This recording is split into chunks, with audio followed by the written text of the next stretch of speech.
Morning. स्वागत है आप सभी का आज की क्लास में। आज का हमारा टॉपिक है teacher as an agent of change. जो परिवर्तन हमें देखने को मिलता है उसमें टीचर अर्थात शिक्षक की क्या भूमिका रहती है, इसके बारे में आज हम चर्चा करेंगे। तो पहले हम चेंज अर्थात परिवर्तन को देखते हैं। तो आप सभी अपनी स्क्रीन पर देख रहे हैं, परिवर्तन means deviation from the existing pattern. कहने का अर्थ यह है कि पुरानी चीजों को नई चीजों से रिप्लेस करना ही बदलाव या परिवर्तन है। बदलाव कई तरह से हो सकता है, जैसे अपनी सोच को बदलना या फिर समाज में चली आ रही कुरीतियों, परंपराओं या मान्यताओं इसमें परिवर्तन या इन सभी को बदलना एक तरह का बदलाव है। अर्थात बदलाव का अर्थ हुआ किसी वस्तु या क्रिया की पूर्व की स्थिति में समय के साथ साथ दिखाई देने वाली भिन्नता या परिवर्तन। मीन्स हम क्या समझे, जो पहले जैसी चीज या कोई कार्य या संरचना में बदलाव आना ही परिवर्तन कहलाएगा। अच्छा, इसे सरल शब्दों में समझने की कोशिश करते हैं कि वस्तु में समय के साथ साथ दिखाई देने वाली भिन्नता क्या कहलाती है, परिवर्तन कहलाती है। अब शायद से आप सभी को समझ में आया होगा मैंने क्या बोला। वस्तु में समय के साथ साथ दिखाई देने वाली भिन्नता ही परिवर्तन है। जैसा कि हम सभी जानते हैं कि परिवर्तन प्रकृति का एक नियम है। अगर एक वस्तु एक जगह पर ही बनी रहेगी तो धीरे धीरे उसकी वैल्यू क्या होती है, कम होती चली जाती है। जैसे किसी नदी या तालाब के पानी की अगर हम बात करें तो अगर उसका पानी स्थिर है यानी कि एक ही जगह पे रुका हुआ है या उसमें तो होगा क्या, धीरे धीरे उसमें क्या होगा, काई जम जाती है या जम जाएगी, तो उसका पानी पीने योग्य या पीने के लायक नहीं रहता है। तो नदी भी इस प्रकार से हमें सिखाती है, यानी कि जो वो रुका हुआ पानी है वो भी हमें सिखाता है कि पानी का बहता रहना ही अच्छा रहता है या सही है। ठीक, इतना आप सभी को समझ में आया होगा। इट मीन्स चेंज होते रहना चाहिए। इसी प्रकार हम पेड़ पौधों को देख लें तो वो भी हमें बताते हैं कि परिवर्तन एक शाश्वत नियम है। जैसे आप सभी ने देखा भी होगा कि पतझड़ आता है तो पत्ते झड़ जाते हैं और जब बसंत ऋतु आती है तो वो फिर से नई पत्तियां आनी शुरू हो जाती हैं, फूल आने लगते हैं, फल आने लगते हैं। इसकी मीनिंग क्या निकली, यानी कि इसका अर्थ यह निकलता है कि प्रकृति भी हमें यह सिखाती रहती है कि निरंतर परिवर्तन होते रहना चाहिए। अब देखते हैं कि अब आप देखिए नेक्स्ट स्लाइड में आप सभी देख रहे हैं कि परिवर्तन में विशेष रूप से 3 बातों को देखा जाता है। पहला है हमारा वस्तु, यहाँ पे इंग्लिश में लिखा हुआ है, मैं उसे हिंदी में बोल रही हूँ, तो इंग्लिश वाले बच्चे स्क्रीन से अब बातों को समझ सकते हैं और हिंदी वाले बच्चे मैं जो बोल रही हूँ उन्हें उसे ध्यान से सुने तो वो इस तरीके से समझ सकते हैं। पहला है वस्तु, दूसरा है समय और तीसरा है भिन्नता। अब 1 बाय 1 इनके बारे में बात करेंगे और इनके बारे में जानेंगे कि परिवर्तन में वस्तु में बदलाव होना जरूरी है, तभी उसमें परिवर्तन कहा जाएगा। मान लीजिए अब हम मोबाइल फोन की बात कर लें तो हमने देखा होगा कि पहले कीपैड चला करते थे और अब एंड्रॉयड फोन चल रहे हैं। तो अगर मोबाइल अपडेट हो गया है या पहले भी या ऐसा होता कि पहले जो कीपैड चल रहे हैं अभी भी वही सारी चीजें चल रही होती, तो क्या हम कह सकते थे कि मोबाइल में परिवर्तन हुआ या बदलाव हुआ? नहीं कह सकते थे, क्योंकि उसमें कोई चेंज ही नहीं है। पहले भी वही सारी चीजें हो रही थी, अभी भी वही सारी चीजें। एक और तरीके से मैं अपनी बात को समझाती हूँ। अगर नदी का पानी आगे बढ़ता रहता है, नहीं मतलब कहने का मतलब ये कि नदी का पानी आगे बढ़ता रहता है तो पानी क्या है, विषय वस्तु है, तो बदलाव के लिए एक वस्तु का होना भी जरूरी है। अब नदी में पानी नहीं होगा तो आप क्या एग्जाम्पल देंगे, कहने का मतलब ये है। ठीक, अब हम बात कर लेते हैं दूसरे की। जी, दूसरा क्या था हमारा, समय। समय कोई भी वस्तु, समय कहने का मतलब है कि जब हम बदलाव की बात करते हैं तो उसमें समय का भी एक अपना महत्व है। कोई भी वस्तु जो है, यानी कि जो हमारा पहला बिंदु वस्तु था, कोई भी वस्तु 1 मिनट में चेंज नहीं होती, उसमें क्या होता है, कुछ समय लगता है। अगर कीपैड जैसे मान लीजिए आज कीपैड लॉन्च हुआ और कल एंड्रॉइड, ऐसा कभी देखा है आपने? नहीं। दोनों के बीच में आपने देखा है कि काफी समय का मतलब काफी टाइम का गैप है। तो पहले कीपैड देखा होगा, फिर आपने उसके बाद छोटे छोटे एंड्रॉयड फ़ोन आए, फिर उसके बाद नहीं, कीपैड के बाद टच स्क्रीन आया और जिसमें एक दो बटन भी हुआ करते थे, फिर फुल टच स्क्रीन आया, फिर एंड्रॉयड फ़ोन आया। तो धीरे धीरे हमें क्या हुआ, मोबाइल हमारा अपडेट होता रहा, यानी कि धीरे धीरे समय के साथ साथ उस वस्तु यानी कि मोबाइल में परिवर्तन आया। और तीसरा पॉइंट है हमारा भिन्नता, मीन्स बदलाव। आप देख रहे होंगे कि जो पहले के फ़ोन थे यानी कि कीपैड की बात कर लें और अभी के एंड्रॉयड में, तो उनके में क्या है, भिन्नता पाई गई है। दोनों क्या है, बॉडी में अलग अलग है, फंक्शंस अलग अलग है, ये सारी चीजें हम देख रहे हैं ना। वस्तु हमारा मोबाइल समय के साथ साथ वो कीपैड से एंड्रॉयड में परिवर्तित हुआ, और भिन्नता अब कीपैड और एंड्रॉयड में क्या है, अंतर है, उसकी बॉडी में अंतर है, उनके फंक्शंस में, स्टोरेज में, बैटरी बैकअप, सभी में क्या है, भिन्नता आई है या भिन्नता पाई जाती है। और एक एग्जांपल से समझें तो पत्ते झड़ गए तो नए पत्ते आ गए, तो इसका मतलब एक मतलब जो नए होंगे, क्या वो बिल्कुल एज इट इज पहले वाले की तरह होंगे? नहीं, एक अलग आकार होगा, रूप होगा, इस तरीके से नए पत्ते आए हैं। मीन्स जब झड़े थे और जब नए हो गए हैं, तो दोनों में क्या है, अंतर है। कहने का मतलब ये है, भिन्नता पाई गई है। या बच्चा पहले छोटा था, अब बड़ा हो गया है। हमारे घर के बच्चों में आपने देखा, पहले छोटे फिर अब बड़े, हम खुद पहले छोटे अब बड़े, तो बचपन के स्वरूप में और अभी के में अंतर तो आ गया, हम बिल्कुल बचपन के जैसे नहीं है ना। तो कहने का मतलब ये है, परिवर्तन इन तीन बिंदुओं को लेकर के चलता है। और एक और एग्जांपल से समझ लेते हैं, अगर हमें पेंसिल की बात करें तो उसे भी हम लिखते लिखते क्या करते हैं, साफ करते हैं, तो वो क्या होती है, छोटी होती जाती है। तो उसके भी उस वस्तु के स्वरूप में समय के साथ, जब ली थी पूरी लंबी सी थी, समय के साथ हमने लिखना शुरू करा और वो खत्म होनी शुरू करी, शुरू होती रही, तो हम क्या करें, उसे छिलते गए, यानी कि शॉर्पनर का यूज करके हमने उसे और क्या कर दिया, छोटा कर दिया। अब वो क्या हो गई है, छोटी हो गई है। तो ओवरऑल इन तीन बिंदुओं को लेते हुए ही क्या होता है, हमारा परिवर्तन होता है। मीन्स चेंज के लिए इन तीनों बिंदु, वस्तु, समय और भिन्नता, इन तीनों का होना जरूरी है। अब हम देखते हैं इसके प्रकार। ठीक, वैसे तो बहुत सारे प्रकार आपकी स्क्रीन पे शो हो रहे हैं।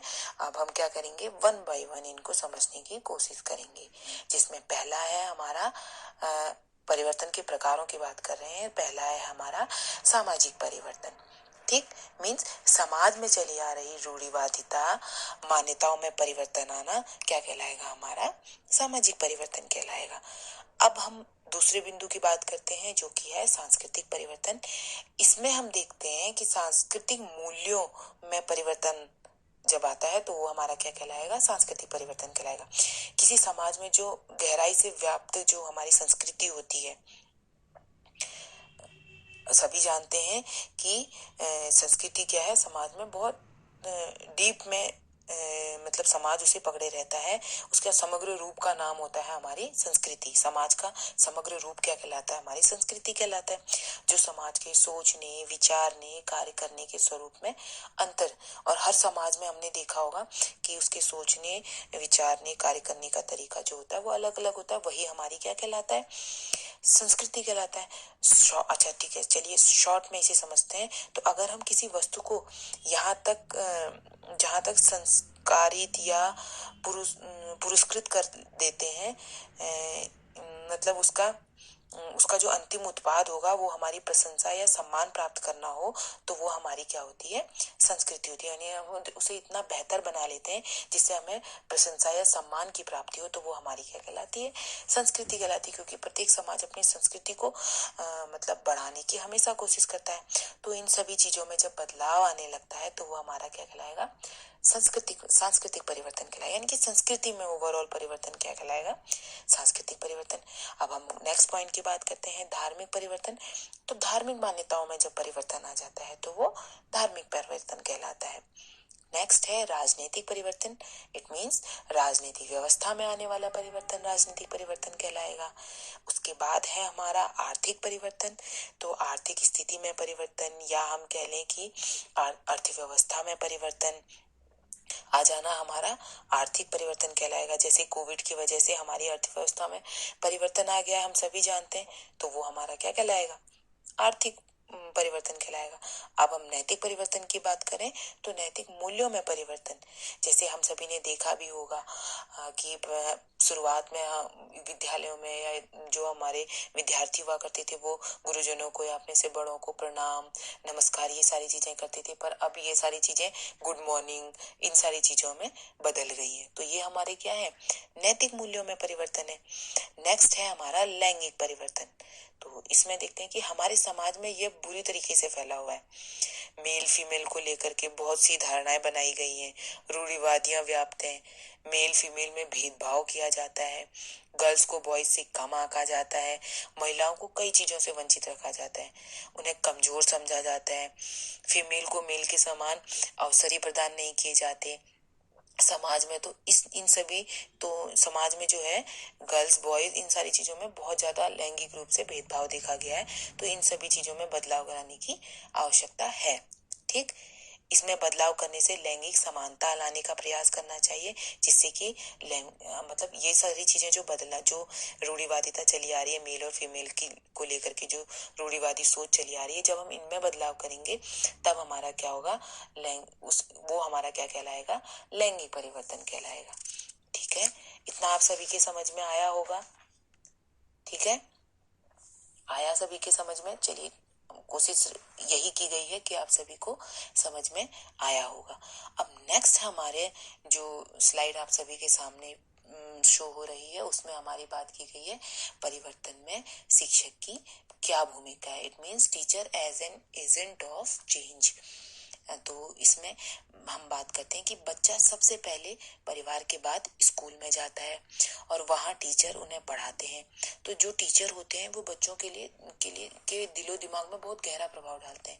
हम जिस तरीके के अध्यापक के सानिध्य में रहेंगे, हम काफी हद तक उन्हीं की तरह बनते चले जाते हैं, क्योंकि जो बच्चा होता है वो एक कच्ची मिट्टी के समान होता है और जो शिक्षक है वो एक कुम्हार की तरह होता है। जैसा कुम्हार मिट्टी को मतलब रूप देगा, मिट्टी क्या होगी, उसी रूप में ढल जाती है। ठीक, उसी तरह शिक्षक जो हमारे टीचर है, उसे भी बच्चे के मनोविज्ञान को जानकर उसे अलग अलग रूप प्रदान करने चाहिए, या टीचर करते भी हैं। ठीक, तो इसमें हम एक एक करके जो हमारे सामने पॉइंट रखे हैं उन पे बात करेंगे। तो हम पहले बार, ठीक है, तो हम इससे पहले हम थोड़ी सी बात कर लेते हैं कि हम अपने घरों में देखते हैं कि बच्चे अपने घर वालों की, अपने घर के बड़ों की बात नहीं सुनते, बट अपने टीचर की बात बहुत जल्दी मान लेते हैं।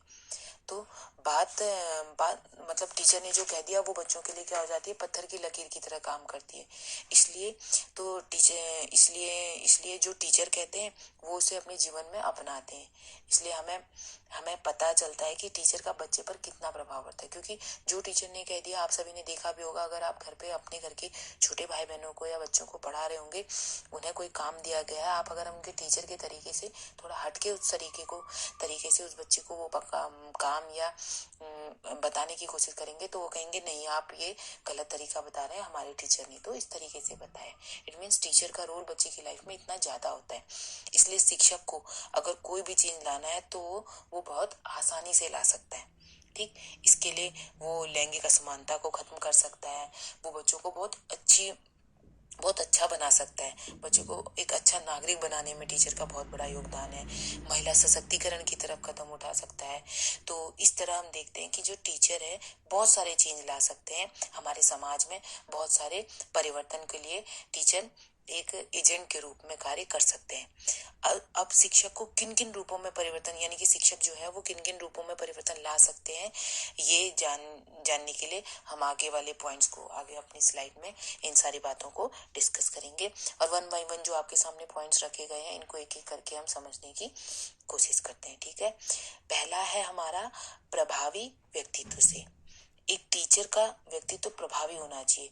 कुछ टीचर की हम सभी ने देखा भी होगा कि कुछ टीचर की पर्सनालिटी ऐसी इतनी इफेक्टिव होती है कि हम उनकी बातों को बहुत ध्यान से भी सुनते हैं और उनसे इतने प्रभावित हो जाते हैं कि हम उन्हें अपना रोल मॉडल बना लेते हैं, और उन्होंने जो कह दिया हम पूर्ण रूप से उन बातों को फॉलो करने लगते हैं। तो टीचर का जो व्यक्तित्व है वो प्रभावी होना चाहिए। नेक्स्ट पॉइंट हमारा है धर्मनिरपेक्ष दृष्टिकोण। धर्मनिरपेक्ष के आधार पर हम सभी जगह होने वाले दंगों, लड़ाइयों, झगड़ों के बारे में सुनते व जानते आए हैं कि आज धर्म के को बेस बना करके ये चीज हुआ, आज वहाँ ये लड़ाई हुई, वहाँ इस तरीके के पंगे हुए। बट टीचर सभी धर्मों को समान समझने वाला, इसमें एक टीचर का रोल ये होता है कि अगर वो सभी धर्मों को समान समझेगा तो वो निष्पक्ष होकर के क्या करेगा, वो निष्पक्ष दृष्टिकोण रखेगा और वो बच्चों को निष्पक्ष दृष्टिकोण से पढ़ाएंगे लिखाएंगे तो बच्चों में भी ये भावना विकसित होगी कि सभी धर्म जो है वो समान है और उन्हें उनमें भी सभी धर्मों को लेकर के सम्मान की भावना का जागृत करेगा। कहने का मतलब क्योंकि बच्चे जो होते हैं वो टीचर को पूर्ण रूप से फॉलो करते हैं। इवन कई बार आपने देखा भी होगा कि टीचर जिस तरीके से पढ़ा रहे होते हैं, जिस जो तरीका टीचर अपनाते हैं, बच्चे भी क्या करते हैं उन्हीं तरीके से चीज़ों को कर रहे होते हैं। तो जिस तरीके का बिहेवियर टीचर अपने क्लासरूम में बच्चों के साथ रखेंगे तो बच्चे भी कि अपने साथियों के साथ उसी तरीके का बिहेव रखेंगे। तो एक टीचर को धर्मनिरपेक्ष होना बहुत जरूरी है जिससे कि वो बच्चों में भी इस भावना का विकास कर सके। नेक्स्ट पॉइंट है हमारा सबको समान समझना। ठीक, मीन्स टीचर को क्लास में पढ़ाते समय सभी बच्चों को समान समझना चाहिए। उसे ये ध्यान नहीं रखना चाहिए कि ये अमीर बच्चा है, ये गरीब बच्चा है। उसे क्या कहते हैं, ये भेदभाव को मिटा करके सभी को इक्वल समझना चाहिए, क्योंकि एक क्लास में अमीर बच्चा भी होता है, गरीब बच्चा भी होता है, बुद्धिमान बच्चा भी होता है, कमजोर बच्चा भी होता है। अगर टीचर क्लास में इस तरीके का भेदभाव रखेगा तो बच्चे भी आपस में, इवन हम सभी ने ये एक्सपीरियंस करा भी होगा, बच्चे बहुत कि आप तो ऐसे हो, आप मेरे फ्रेंड्स नहीं बन सकते, मेरे फ्रेंड्स की लिस्ट में नहीं आ सकते, आप मेरे दोस्त नहीं बन सकते, ये सारी चीज़ें देखने को मिलती हैं। तो अगर टीचर इन चीज़ों को में ध्यान रखेंगे और सभी बच्चों को एक साथ समान रूप से समझेंगे और समान रूप से लेकर के चलेंगे तो बच्चों में इस तरीके की भावना का विकास नहीं हो पाएगा।